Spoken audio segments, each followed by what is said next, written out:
Ok, moi je vais rebondir sur cette réponse. Donc, vu que le cyberespace est évolutif, est-ce qu'aujourd'hui, vous, en tant que spécialiste de ce domaine dans le droit, est-ce que vous avez constaté déjà des insuffisances dans la loi qu'il va falloir peut-être améliorer dans les années à venir ou les jours à C'est ce venir? que je vous ai dit tout de suite. Vous savez, le cyberespace est un domaine qui ne peut pas être régulé de façon isolée. Ça, c'est impossible. Parce que la caractéristique essentielle des infractions informatiques, c'est l'internationalisation. D'ailleurs, les États définissent les éléments d'extranéité qui leur permettent de retenir la compétence de leur juridiction nationale dans le texte. Quand vous prenez la loi sur la cybercriminalité, en son article 2, c'est l'article 2 qui fixe la compétence des juridictions maliennes. Pour dire que les juridictions maliennes sont compétentes en ce secteur-là lorsque l'action a eu lieu sur le territoire malien ou bien que lorsque l'action a produit ses effets sur le territoire malien.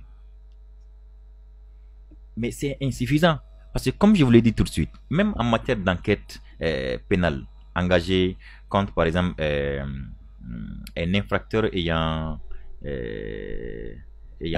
faisant l'objet d'une enquête pour intrusion dans un système informatique.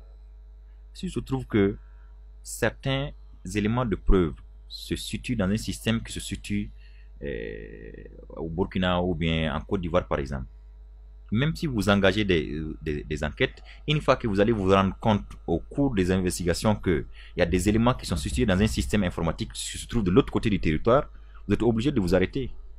Sinon, il va y avoir des problèmes de souveraineté que vous allez poser.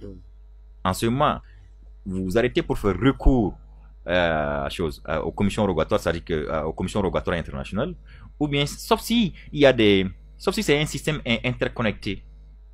Par exemple, si c'est une grande boîte, par exemple, qui a une filiale ici, une filiale au Burkina, en Côte d'Ivoire, et toutes les filiales sont interconnectées là, c'est possible. Vous pouvez, le législateur a prévu ça à l'article 80, si je ne m'abuse, vous pouvez commencer les investigations d'un système à un autre sans passer par quoi que ce soit, sans formalisme.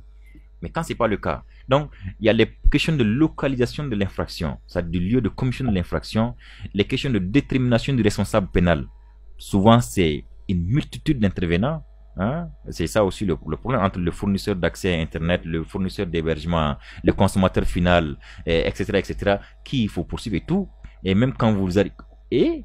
Et naturellement, c'est que je vous dis tout de suite, la diversité des règles pénales de fond.